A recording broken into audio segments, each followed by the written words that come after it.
آج 21 رمضان المبارک ہے۔ آج کا دن حضرت سیدنا علی المرتضیٰ شیر خدا کرم اللہ تعالی وجہہ الکریم، آپ کا وہ آج کا دن بڑا ہی اہم ترین دن ہے۔ آپ رضی اللہ تعالی عنہ کی شان، آپ کا مقام، آپ کا مرتبہ بہت زیادہ ہے۔ جس طرح کہ آپ پہلے بھی سماعت کرتے رہتے ہیں، کل جمعۃ المبارک میں جو لوگ حاضر تھے، بابا جی نے بڑا زبردست کر کے بیان کیا ہے۔ برکت آپ کی شان اتنی ہے کہ آقا علیہ السلام ارشاد فرماتے ہیں، من کنت مولاہ فہذا علی مولا۔ فرمایا کہ جس کا میں مولا اس کا علی مولا، جس کا علی مولا اس کا میں مولا۔ مولا سے مراد مددگار۔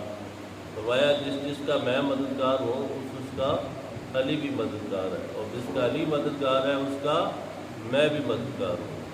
اب دوسری حدیث پاک میں حضرت علی کی شان میں آقا علیہ السلام نے ارشاد فرمایا، انا مدینۃ العلم و علی بابھا۔ فرمایا کہ میں علم کا شہر ہوں اور علی اس کا دروازہ ہے۔ غور کریں کہ مقام اور مرتبہ دیکھیے حضرت علی کا، کہ فرمایا کہ میں علم کا شہر ہوں اور اس کا دروازہ کون ہے؟ حضرت علی کرم اللہ تعالی وجہہ الکریم ہے۔ حضرت علی رضی اللہ تعالی عنہ آپ کی عبادتوں کا ذکر کریں تو آپ کی عبادت بہت زیادہ مشہور ہے کہ آپ اللہ تعالیٰ کی عبادت اس قدر کرتے تھے کہ آپ دنیا سے کنارہ کشی اختیار کر لیتے، دنیا کو بھول جاتے تھے۔ حتیٰ کہ جب آپ کو شہید کیا گیا تو آپ کو نماز کی حالت میں شہید کیا گیا۔ نماز کی حالت میں جب آپ کے پاؤں مبارک پر، آپ کی پنڈلی مبارک پر تیر لگا ہوا تھا دشمن کی حالت سے، جب آپ نماز میں تھے تو نماز کی حالت میں آپ کا وہ تیر نکال لیا گیا، لیکن آپ اللہ کی عبادت میں اتنے محو تھے، اتنے مصروف تھے، اتنی اللہ تبارک و تعالیٰ کی عبادت میں آپ کو لذت ہوتی تھی، چاشنی ہوتی تھی کہ آپ کے جسم کے اندر سے تیر نکالا گیا نماز کی حالت میں۔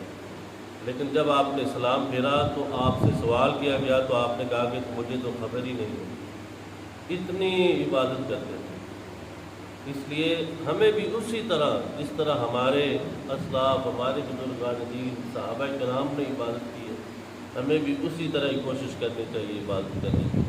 وہ کہ اس طرح ناممکن ہے، لیکن کوشش کرنے سے بہت ساری چیزیں بدل جاتی ہیں، بہت سارے حالات بدل جاتے ہیں۔ بندہ کوشش کرے گا، آہستہ آہستہ اسٹیپ وائز بندہ اپنے آپ کو بدلنے کی کوشش کرے تو اللہ تبارک و تعالیٰ ایک نہ ایک دن ضرور بندے کی امیدوں کو پورا فرما دیتا ہے۔ جس طرح کہ اللہ تعالیٰ فرماتا ہے، لا تقنطوا من رحمت اللہ، میری رحمت سے نا امید نہ ہو۔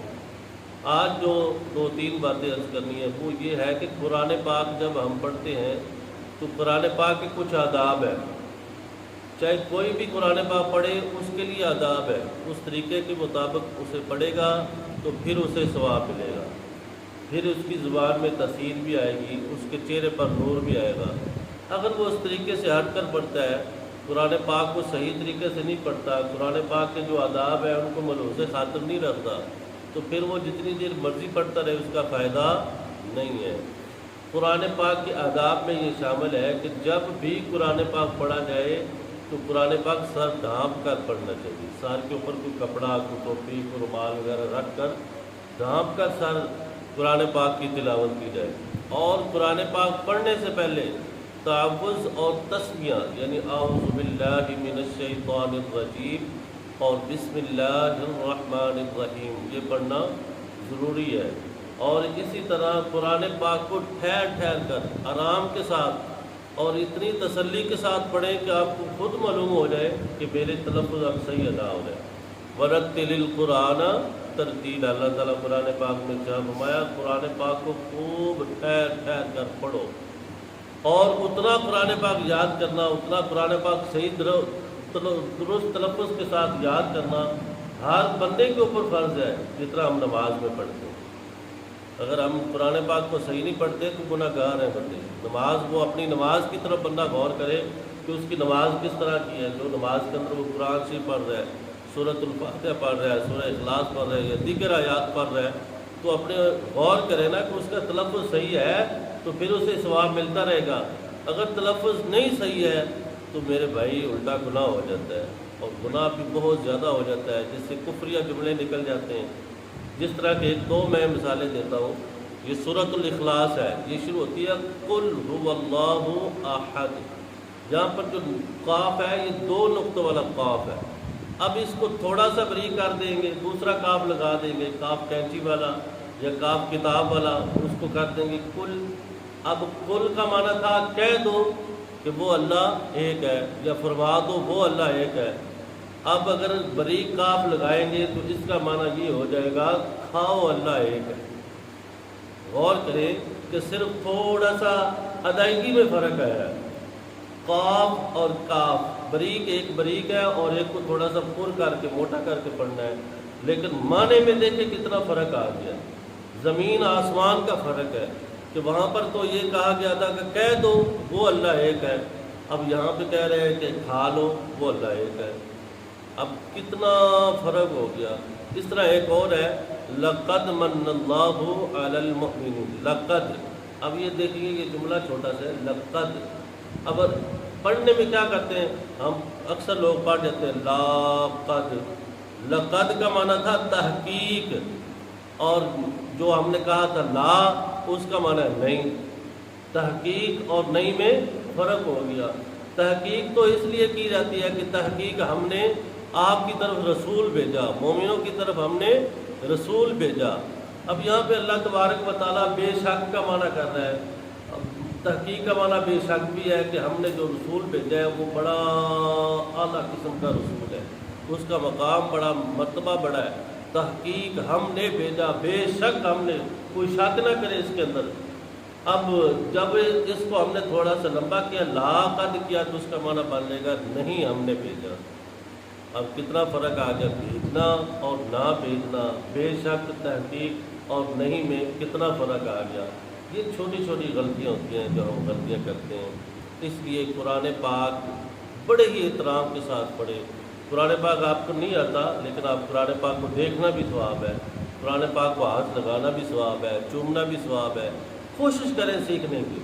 حضرت علی رضی اللہ تعالی عنہ آپ سے سوال کیا کہ آپ اتنے بڑے علم کے دروازے بن گئے، اتنا مقام، اتنا مرتبہ، آپ کے پاس علم والا کہاں سے آ گیا؟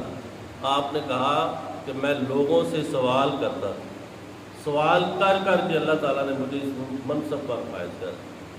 شرم ساری نہیں کرتے تھے، کسی بھی مسئلے کا علم ہو جاتا آپ پوچھ لیتے تھے، آپ بھائیوں سے پوچھتے، دوستوں سے پوچھتے، اپنے اساتذہ سے پوچھتے، نبی پاک کی بارگاہ میں حاضر ہو جاتے، صحابہ سے پوچھتے۔ آپ سے سوال کیا کہ اتنے بڑے علم کے آپ دروازے بن گئے، اتنا بڑا مقام اور مرتبہ علم والا آپ کو کیسے ملا ہے؟ آپ نے کہا کہ میں لوگوں سے سوال کرتا رہا ہوں، سوال کر کر کے آج میں اس منصب پر فائز ہوں۔ پوچھنے میں حرج نہیں ہے، پوچھا کریں۔ اسی طرح قرآن پاک کو جب پڑھیں تو قرآن پاک کو ٹیک لگا کر نہیں پڑھنی چاہیے، دیوار کے ساتھ ٹیک لگا دیتے ہیں، کرسی کے ساتھ ٹیک لگا دیتے ہیں، تو منع ہے، ٹیک لگا کر قرآن پاک نہیں پڑھنا چاہیے۔ قرآن پاک کو بالکل آپ سیدھے بیٹھ کر احترام کے ساتھ۔ اور تیسرا یہ ہے کہ جب ہم قرآن پاک کو اکثر لوگ پڑھتے ہیں تو وہ پاؤں آگے پیچھے نکال لیتے ہیں، دونوں پاؤں آگے کر لیتے ہیں، قرآن پاک ایسے رکھ لیتے ہیں، اس طرح منع ہے، ممنوع ہے۔ قرآن پاک کے برابر آپ قرآن پاؤں کو لے کر آ رہے ہیں، پاؤں کے برابر قرآن پاک کو آپ نے رکھا ہوا ہے، دونوں پاؤں کو سمیٹ کر بیٹھیں، جس طرح میں بیٹھا ہوں اس طرح بیٹھ جائیں، نماز کی حالت میں بیٹھ جائیں۔ اور بھی طریقے ہیں، لیکن پاؤں کو آگے نکال کر قرآن پاک اوپر رکھ لینا، یہ گھٹنوں کے اوپر، یہ منع ہے، یہ ممنوع ہے، اس طرح نہیں پڑھ سکتے۔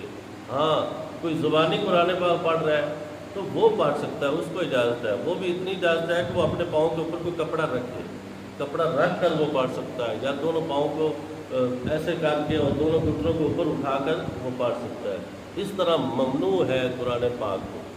اور قرآن پاک جب آپ پڑھ رہے ہوں کسی سے باتیں نہیں کرنی، جو کوئی آ کر آپ کو سلام کرتا ہے تو آپ نے اس کا جواب بھی نہیں دینا، اور قرآن پاک پڑھنے والے کو سلام بھی نہیں کرنا چاہیے، کیونکہ وہ پڑھ رہے ہیں۔ ہاں کوئی بزرگ آ گئے، کوئی عالم دین آ گئے، آپ کے پیر صاحب آ گئے، آپ کے والدین آ گئے، تب وہ آپ کو سلام کریں تو آپ ان کا سلام کا جواب دے سکتے ہیں۔ عام شخص آ جائے تو پھر منع ہے، پھر نہیں ہے، پھر آپ اپنے قرآن پاک میں اور جو آنے والا ہے اس کو بھی دیکھنا چاہیے کہ اگر وہ قرآن پاک پڑھ رہا ہے یا نماز پڑھ رہا ہے تو ان کو سلام نہ کرے۔ اکثر لوگ ایسا ہوتے ہیں کہ یہاں پہ سنتے پڑھ رہے ہیں، نفل پڑھ رہے ہیں، جو آنے والا ہوتا ہے وہ اونچی اور سے کہہ دیتا ہے السلام علیکم۔ اس کا نقصان یہ ہوتا ہے، کیوں شرعی طریقے سے منع کیا گیا ہے؟ جب آپ نے سلام کہا ہے، وہ جو نماز والا ہے اس کی توجہ آپ کی طرف ہوگی، وہ اگر نماز بھی کہہ دیتا ہے وعلیکم السلام، اس کی تو نماز نہیں نا، اس کی تو نماز ختم ہو جائے گی۔ اس لیے جب آپ آتے ہیں آپ اونچی آواز سے سلام نہ کریں۔ آپ نے دیکھا کہ ایک آدھ بیٹھا ہے، آپ نے سلام لینا ہے تو اس ایک سے سلام لے لیں، لیکن آواز اتنی ہو کہ اس تک ہی پہنچے۔ نمازی جب نماز پڑھ رہا ہو تو اس کے پاس قرآن پاک اونچی آواز سے نہیں پڑھ سکتے۔ قرآن پاک اس لیے اونچی آواز سے نہیں پڑھ سکتے کہ اس کی نماز میں خلل نہ آئے۔ نماز چونکہ وہ فرض ادا کر رہے ہیں، قرآن پاک پڑھنا سنت مبارکہ ہے۔ قرآن پاک کے اور بھی بہت سارے آداب ہیں، پر کیف اتنا ہی مختصر ہے کہ قرآن پاک کو سر ڈھانپ کر پڑھا جائے، قرآن پاک کے درمیان باتیں نہ کی جائے، ٹیک لگا کر قرآن پاک نہیں پڑھنا چاہیے۔ قرآن پاک کو تسلسل کے ساتھ اور بڑی ترتیب کے ساتھ ٹھہر ٹھہر کر پڑھنا چاہیے، تاکہ اس کے جو تلفظ ہے، اس کے معنی ہے، جس کے مفہوم ہے، وہ ہمیں سمجھ آ سکے۔ اللہ تعالیٰ ہمیں حقیقی معنوں میں قرآن پاک کی فضیلت کو سمجھنے اور قرآن پاک کے رموز اوقاف کا خیال کرنے کی توفیق عطا فرمائے۔ بسم اللہ